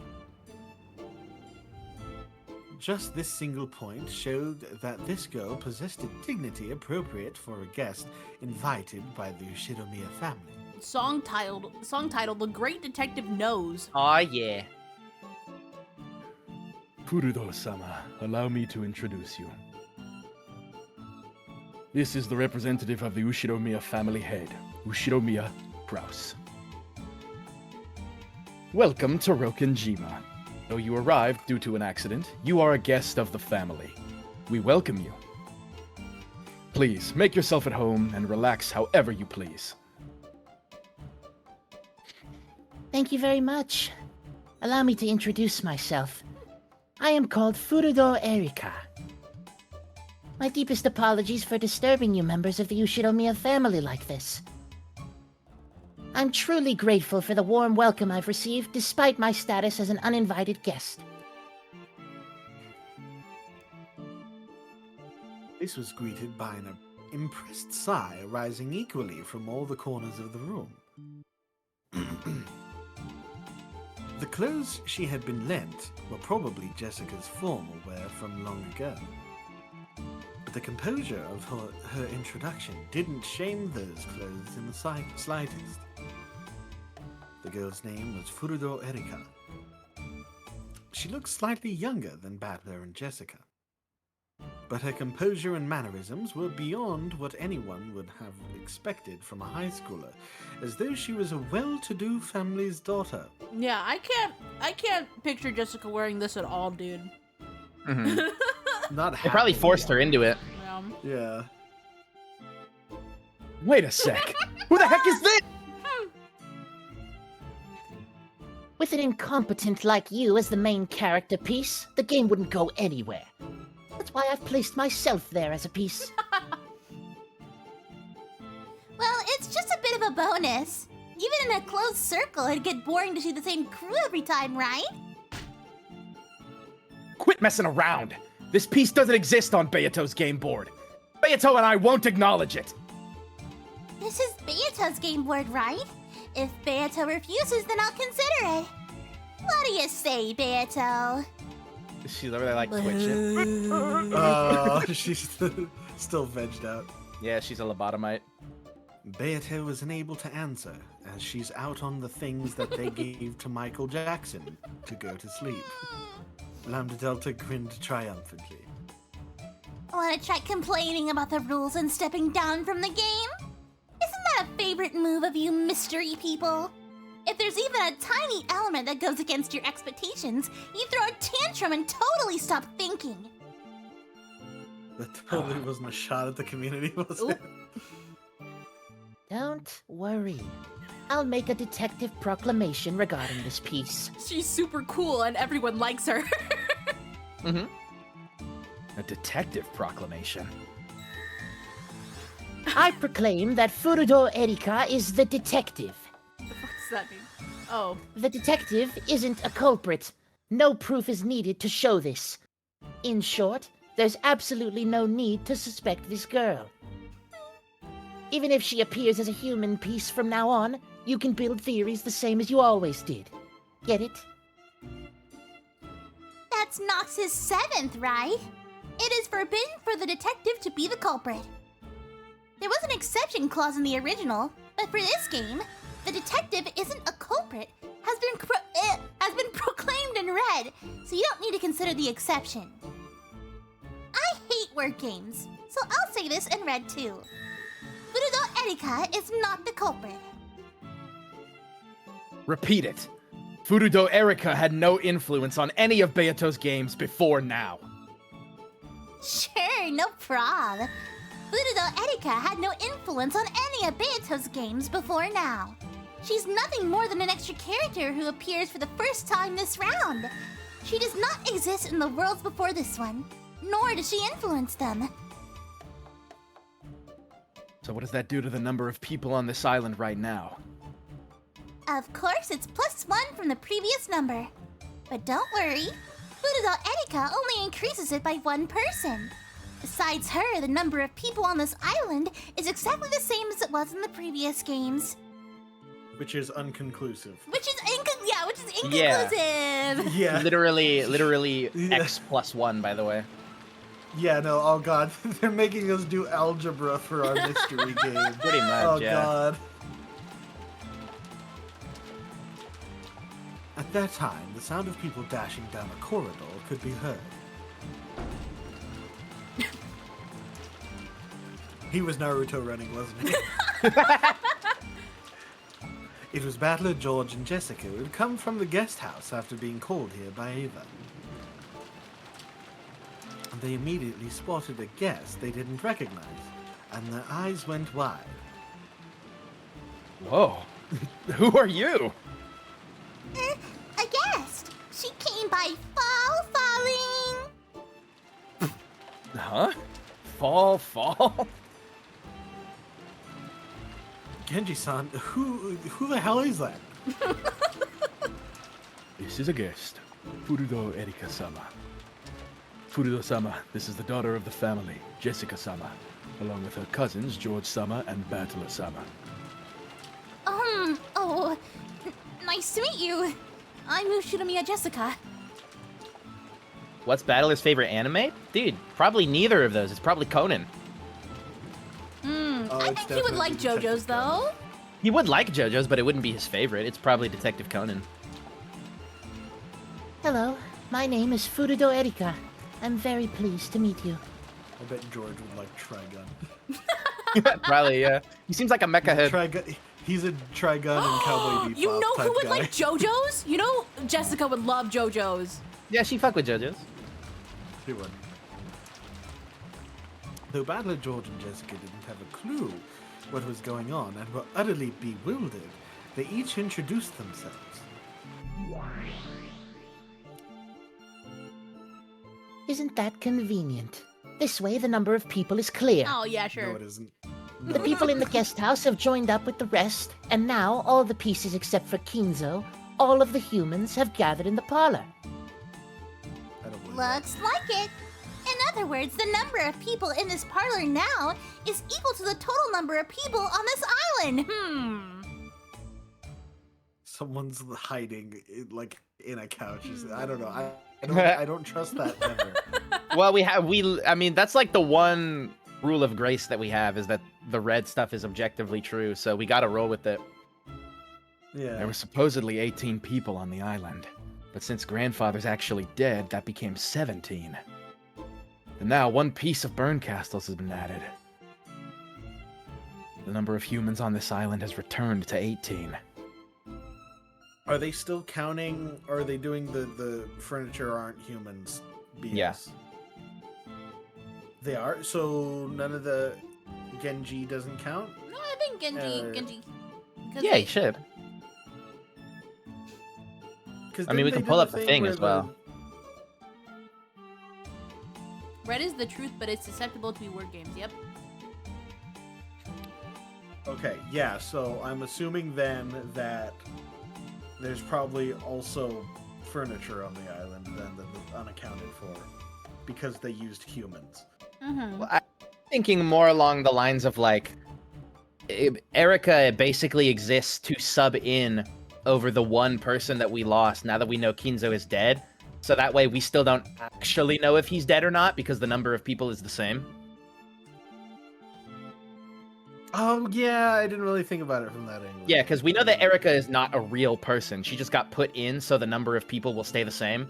So that way the mystery works the same way. But I don't know. This whole thing is still pretty sketch, yeah. Because, like, the red truth is susceptible to word games, but we still have to try and interpret it the best we can because there's still nuggets of truth in there. Also, I just realized this narration is from like Lambda perspective, right? Yeah, Or not that's what I not was Lambda gonna from ask. Burncastle perspective, right? I thought it was Battler. Why are you so quiet? Me? Yeah. I haven't What done happened? any, Why I would haven't done anything. Battler refer to people as humans? Yeah, yeah. I Because guess it so. also says I in quotes, so Mm. I'm assuming that means Erica. Okay. I glanced around at the humans in the parlor. And then that it's just back to narrator, I guess. That's so weird.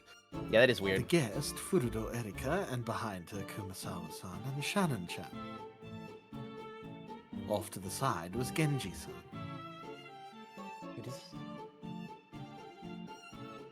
Oh. It's Battler.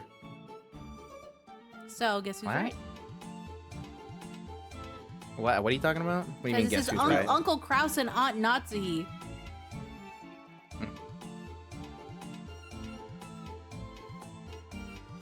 What does that mean? It was Battler before? Then why would he be speaking in quotes? Well, I mean, like, I, as in his game piece, right? I don't know. This shit is stupid. Fucking at first, I hate people the love to visual call this novel. shit GOAT, but this is the first visual novel I've ever read where they just can't fucking display text properly. Yeah. But mean, whatever. Or, That I might don't just be know, the have mod. extra text at the bottom of the text box that says Mm. narrator. It's also not just the mod, by the way, because the original version of the game has no dialogue boxes at all. Remember? Just the text pops up. Well, I mean, Yeah, yeah, but- that's how I played it the first time. Well, that's what I'm saying. So it's not just a problem with Oh my this god. version. You moved in front of me! I didn't mean to. I was checking something. Ah. And move back in front. But yeah, I just like I what kind of fucking visual novel do you have to be to get the UI incorrect? Like that shit does legit still bother me, but whatever. Uncle Kraus and Aunt Natsuki were welcoming the guest. Goda-san immediately started showing off, and Cannon-kun was being unsociable, wearing his usual blank expression. There was Dad and Kirie-san,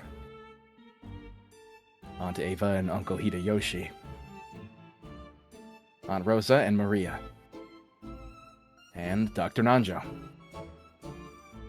Then, on either side of me, were George Aniki and Jessica. This is everyone, the true number of people on the island at the moment.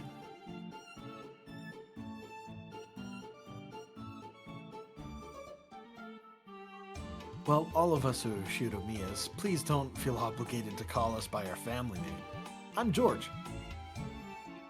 And I'm Battler. Nice to meet you. Thank you very much, George-san, Battler-san. I'd be pleased if you would call me Erica. Nice to meet you, Erica-san. It was decided that Erica would be welcomed like a guest and allowed to borrow the bedroom next to the cousin's room on the second floor of the guest house. In front of all of the relatives, she seemed dignified and a bit stiff. However, as she talked with George and Jessica, her expression began to soften gradually. And so, the detective, Furudo Erika, was placed on the game board. I mean, I believe, Jamie, that's because perspective in Higurashi doesn't switch very often, right? The majority is first-person perspective from Keiji.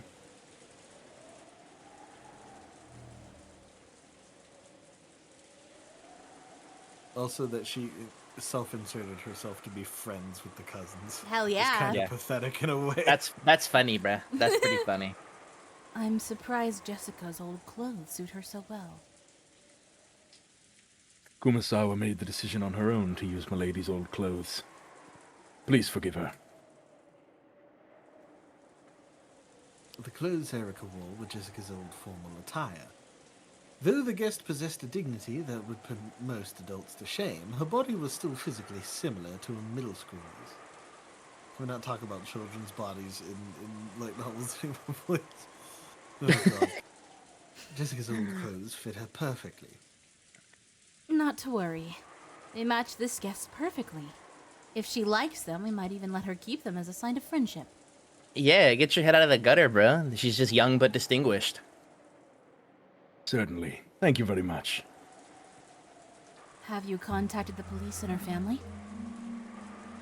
Yes, they seem to have been quite distressed. Oh my god, she's Man, not I an wonder orphan?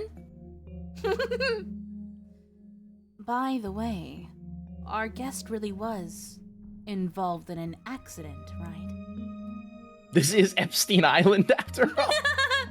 It's true. Young but distinguished. A perfect fit for the island. Good god. Swim away, swim away. She I'll herself open up said she fell from Photoshop a real boat quick as it and was get- returning to port. Kinzo in one of those leaked photos. Stuff like that. Yeah, you gotta put him in the back there. Yeah. Add him on the flight log. That's crazy. Is there anything to back up that claim? It turns out Bubba wasn't Bill Clinton. It was Ushido Miyake. Crying, I'm crying. I checked with the Coast Guard.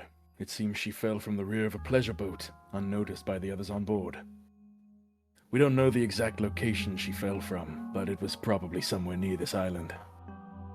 It was foolish to play on a boat with such a bad weather forecast. However, is it really conceivable that she nearly drowned in the nearby waters and drifted to this island? It is not impossible. Tales of drifters washing ashore exist in several of the islands around this area. I believe it likely that an accident occurred. We're in the middle of a typhoon. It would not be possible to land a boat anywhere on this island. Genji had already considered what she now suspected. Naturally, he probably suspected that this mysterious guest who had arrived during the already high-stress family conference might be the agent of some conspiracy. So Genji had already checked to make sure that the accident was real. That Furudo Erika was her real name, and that there was nothing suspicious going on. I understand. My husband has ordered that she be politely entertained. Make sure that there are no blunders. However, you do understand, don't you? Alvin versus Beatrice, like the chipmunk? Yeah, because UMINEKO chipwrecked. Wow. Yes, I won't let her anywhere near the family conference. After dinner, I will see that she retires to the guest house. Make sure they don't start trying to force us to let her meet father, or anything like that. Of course, I will keep that in mind. Oh, Furudo Erika, was it? It's rare for guests to come here to Rokenjima. Doesn't this look like it'll be interesting? She's probably Lady Berncastle's piece. Though she will follow the rules of humans. The player is a witch. We mustn't underestimate her. There is no problem. Even if she were Lady Berncastle herself, since she's a human, she's no match for us. After all, we have Gap with us. Humans certainly cannot win against Gap. Thanks. Still, it's not a good idea to overestimate yourself. The definition of a witch doesn't only imply the ability to use magic. True. A joker in the eye of a typhoon. That is what a witch is. I'm the only one who gets to call herself a witch on this Rokenjima. Only I, the Golden Witch and Endless Witch Beatrice. I'm right here. Let's see how good Lady Berncastle's next piece after Andre is. I intend to watch very closely. Oh, she shot us. Yeah, the Virgilia erasure. Yeah, she's dead. Virgilia. Virgo meme. I could probably do like another 20, 15-ish minutes. I gotta Okay. take dinner. What's for dinner? He said spam the soup. spam dude. Oh, I forgot. It's gonna be eaten. Hell yeah. Erica's seat was the lowest one in rank, In other words, it was at the inferior end of the table. Since Kinzo's seat at the high end of the table was empty, if you spun the whole thing around, it sort of looked like Erica was the host of this dinner. Wow. What a funny coincidence.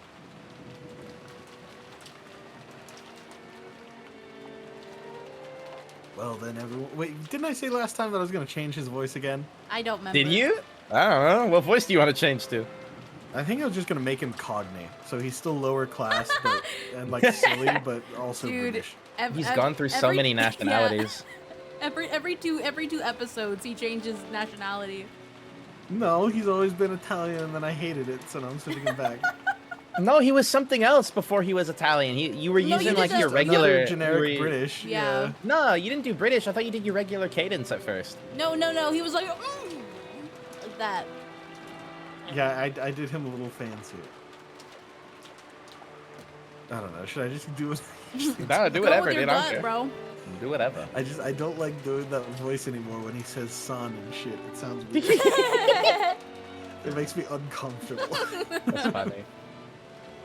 It's like those words don't fit that accent. It makes it feel so strange. Well then, everyone, I would like to begin tonight's dinner, if I may. I love it. Oh yeah. After Goldie's announcement, dinner began with the applause that had become almost customary. It was finally the beginning of the dinner to orchestra. Blah. It was finally the beginning of the dinner orchestra. Oh, that's weird. The dinner orchestra conducted by Toshiro Goda. Except for Krause's household, sitting at such a majestic dinner table was no everyday thing for these people by any means. However, they were all used to this event and acted as though it was completely new. Once again, if anyone had to be surprised, it should have been Erica. And yet, she showed no signs of amazement at this dinner and acted with composure. Blended in with everyone else. There wasn't even a sliver of fear one might expect from someone who had wandered here like a lost puppy. What an odd child. She doesn't seem the least bit flustered by the Ushidamiya family's grandest dinner of the year. Kids these days have nerves of steel. Definitely not something I dislike. Is Furoro-san used to meals such as this one? She seems to be quite composed. Kidding. She looks really experienced. Heck, I still get confused about which fork I'm supposed to use next. She's so cool and nonchalant and mysterious. She like a nonchalant redhead, bro. It really is a sub. This one or this one? Yeah, she's like her perfect OC. Yeah. Without showing any confusion over the line of utensils in front of her, Erica gracefully ate her hors d'oeuvres. Hideyoshi had started joking around with her, gripping a fork in each hand. Of course, the president of a company in the food service industry like Hideyoshi obviously knew his table manners. However, thinking that Erica might be nervous over this dinner, he had intentionally spoken with a comic tone of voice. My king. You just have to start on the outside and work your way in. If that's a pain, then just ask for some chopsticks. If you're Japanese, you've got to love chopsticks. Chopsticks are so great! Oh, Just God. one pair of those and you can deal with any kind of food. Oh god, she's quirky Oh, too. no. Oh gee. Why? She's Oh, a no. weeb. Oh, God. As soon as she began talking about chopsticks, her eyes started glittering. The smile she now showed for the first time was far different from the dignity she'd displayed before. More like something you'd expect from someone her age. Dude, don't show her to Tamaki Suo. They might get along. But even you would use a spoon for curry and rice, wouldn't you? Just make it a donburi bowl. Is there anyone who eats beef bowls with a spoon? Of course not. For the Japanese, it's absolutely, positively, totally chopsticks. So, Goda-san, would you mind bringing me some chopsticks? I want to show everyone how a true Japanese person should eat. Oh, God. This is awesome. This is awesome. By the way, what are we eating next?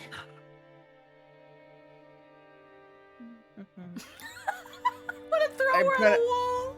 Yeah, I'm trying to pick up my little thing with my foot. I got it. Okay. Oh, God. Oh, boy. This is either going to be great or terrible. Unfortunately, that would be soup. Wow. Tumblr's gonna love her. I'm sure they already do. Yeah. They gotta. As she imitated a shrugging gesture, Erica winked at everyone. So funny. Oh. Of course, no one was laughing at her. She obviously knew that soup came after the hors d'oeuvres in a full-course meal. She's actually like, no, my character's cool, guys. Yeah, yeah. She's really cool and perfect, and everybody Oh. likes her, and she's really funny. She's hamming it the hell up, bro. Furthermore, Erica had noticed both that she'd been performing too perfectly and creating a sense of tension.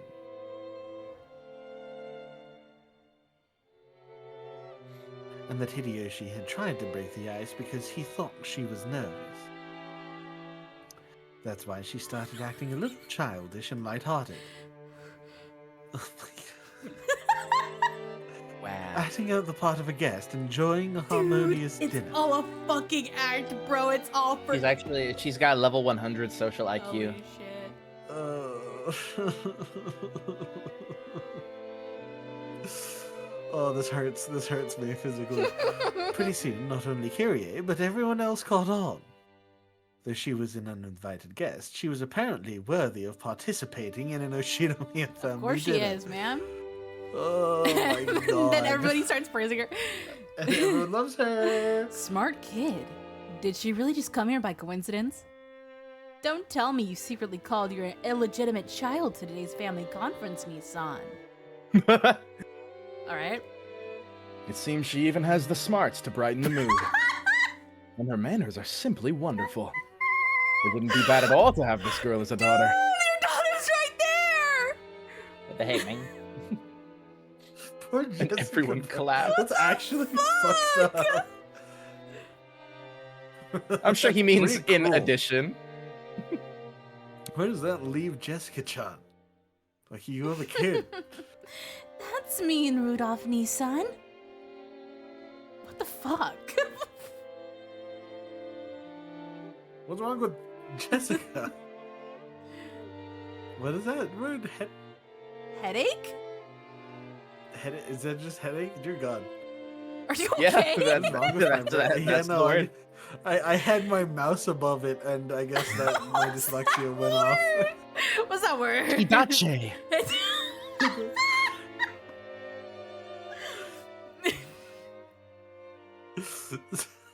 Hidache? My dyslexia was like, what is this foreign word I've never seen before? It must be a Japanese thing. What's wrong, Jessica-chan? Headache? Or are you upset that your dad's being a total asshole? Maybe a little. I get the feeling my reputation's taking a dive. Oh, I'm so jealous over her. Ugh.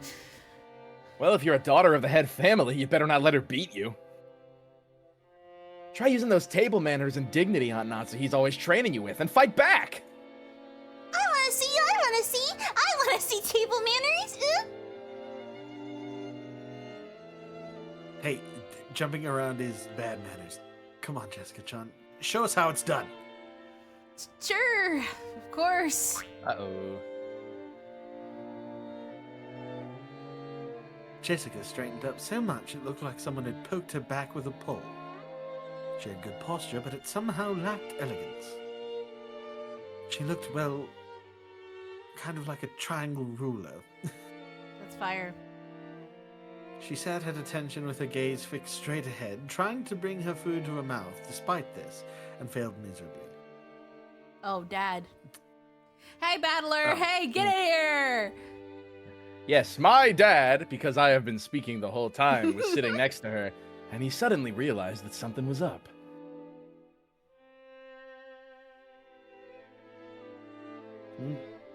What's wrong, Jessica-chan? Stomach ache? Stomach ache. What are you talking about? Stomacache! I think this is still Battler. What? Is it? Yeah. I guess so. Jessica turned bright red. Sorry, I can't help myself. We laughed our heads off. Jessica protested, still bright red. And Natsuki scolded us for being too improper. Well, no matter how much we try and smooth it over, we are who we are. We couldn't pretend any longer. Still, that laugh really did help us to relax. We were so concerned about the guests getting nervous, we'd gotten even more nervous ourselves. Our chatter from the center of this long table spread to both ends, and ultimately, the dinner went even more smoothly than usual. Oh, thanks to Erica! God. Wow! Wow, that family's my God. they're talking.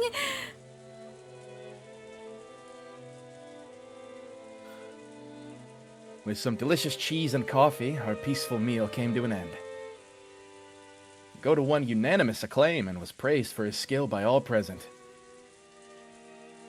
After a short period of harmony following the meal, it was decided that we would return to the guest house. Normally, dinner tended to have a very dark atmosphere about it, and the adults would often keep that mood as they moved straight on to the family conference. However, perhaps because this year's dinner had been oddly peaceful, everyone decided to take a break, the adults included. After eating, taking a bath, and relaxing while watching some TV, I wonder if they'll gather again in the mansion with all this rain and resume that high-tension family conference of theirs. I'd rather not think about it. Apparently, Aunt Ava was getting really worked up, trying to convince the rest to start the family conference right away, but it didn't look like many people agreed with her. They would probably call it quits for the night. Since they had guest house duty, Goda-san and Kumasawa-san were chosen to guide us to the guest house. It's gotta be tough for Goda-san. Even after making and cleaning up such an extravagant dinner, he also has the late-night shift at the guest house. I heard that Kumasawa-san, as old as she was, would be going to sleep soon. Seems she was assigned a spare room.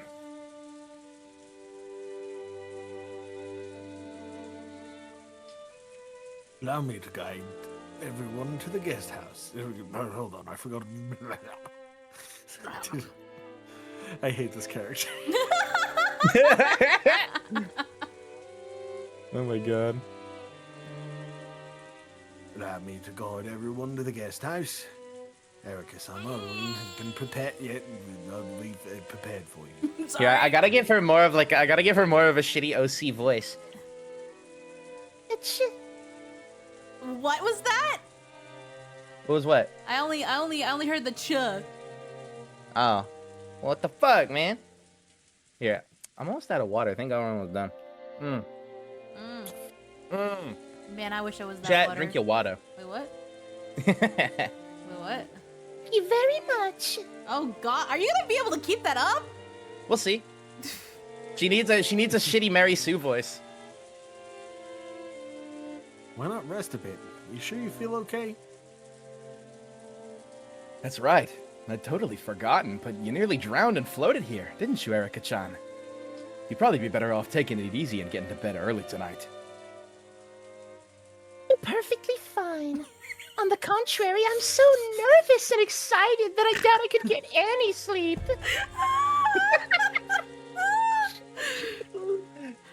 Oh God. Let's all play together. Let's play cards. Maria latched onto her, giggling. This lack of restraint peculiar to youth was very much like Maria. However, we really should be concerned for Erica's physical condition now. Maria, why don't you play cards with us? Erica One-chan is tired. Cards too? Please let me join after I've had a short break. Please. Please. All right. Oh, wait, you know what? I know how to fix this. One sec. Let me call my personal friend Tara Strong real quick. No, just kidding. I could Holy totally shit. see Timmy Turner's voice coming out of her. Yeah. Yeah, exactly. That's what I. That's exactly what I thought. Oh boy. All right. Can we call it? Can we call it here? Yeah, Okay. sure. All right. We got to the introduction. There of she this is. bitch. Fell from the pleasure boat. Eternal made second. What? Mid cruise in the Eternal water. Maid 2. That's the name of the boat. In the waters near Rokajima. On October 4th, 1986, she drifted to Rokajima. Welcome to as she managed to drift the island unharmed thanks to several miracles, including the fact that she was wearing a life jacket. Wow! There she is! I do like her outfit. She's super cute. Yeah, the tights are cool. Okay, let me see. Erica Alright. also has a The powerful writing. Yu-Gi-Oh deck. I do love how the writing is either, I can't tell if ironically or unironically Yeah. yet, is just being like, and she's super cool and everyone loves her. Yeah. Also has a powerful Yu-Gi-Oh deck. I Oh. have 3 blue eyes white dragons, Next. motherfucker. Oh my god, she has 2 pages. What the fuck? Whoa. Burn Castle's double and servant, also a piece who has manifested in the human world. Because she is human, she cannot use magic and the like. However, she can appeal to Burn Castle on a higher level plane to obtain miracles. What? And various authorities she can use. So it would probably be no exaggeration to call her human capable of wielding the power of a witch. Oh my god. Oh my god. So cool, Burn she gets Castle. 2 pages. Through Burn Castle, she has given the detective authority on the game board. Therefore, even though she is an outsider to the issue, she possesses the right to demand full attention from everyone speaking, the right to advance proceedings, the right to investigate the crime scene before the police arrive, and many other special abilities. She gets pleasure from the process of solving riddles, but her greatest joy comes from using that victory to sneer at others. Holy shit. That's really epic. Oh my god. That's funny. That's funny. hilarious. I won't actually do that stupid ass voice the whole time, but she is actually like a bad OC. That's so funny, dude. She's really Twilight perfect and pretty sparkle-ass and funny and smart, motherfucker. and everyone likes her. And she's a ace detective, and she can bypass the law, and she can do magic. Yep. Wow, very awesome. Okay, I'm redeeming a GIF next session, and it's just gonna be like a Twilight Sparkle thing, because that's what's happening right now, and I hate it. Okay. Wow, That's very epic. cool. So Yeah, cool though. we're back, bros. I don't know if we're gonna do every Wednesday, but we'll talk about next stream. We'll schedule it sometime. Hopefully, it'll be next week. Yeah, But we'll see. it will probably be Tuesdays or Wednesdays, because that's when I'm free. Well, For sure. that'll probably work. We'll make it work. Yeah. Yo! Thank you everybody for coming. I hope you had fun. Yeah. Thanks for showing up, guys. If you're interested in more visual novel related goodness with all of us, well, potentially all of us. Shane, you said you might potentially be down for it. I think I would rather do it as like a series of recordings instead of a stream, so we can just do it whenever we want, and I can like edit it for the funnies. Maybe some rants on my channel for the I have dudes no who clue want. what this is, but everyone winces when they hear God. it, so I'm excited. You don't know rants? That's funny. It's No, I have no clue it's what an this eroge, is. gay, but it's like You're it's like gay. it's like a funny porn. Thank you. You're So it's gay. just it's like imagine like Talking shit generic for no reason. imagine like generic anime like fantasy world with like wizards and warriors and stuff, but everything Oh, centers oh, around hell yeah. sex, and the main character is just a guy who wants to fuck really bad. Oh god. Yeah, but he's a feminist. He is, it's true. He loves women. Like actually, or Yeah, he loves women. He's a dude, he's a, like basically a misandrist. Yeah. Oh. He like hates other men. I could give you No, a proper but debriefing. he's fine, right? Is Rance's yeah. dick that good? Apparently, Dude, man. of course it is. That's the great rants. What are you talking about? But yeah, I can give you a proper debriefing boy. on rants at some point. But since I did offer, I don't want to take my offer back. If you still want to join the two of us for that, Shane, that'd be awesome. Then we can do voice actors read rants 03 on my channel. Holy moly! All right, well, yeah, I hope we can do this again next guys. week. Thanks for stopping by, everybody. Yeah, we're back. So back. We're so back. It's super cool. It's super cool. Awesome. And okay,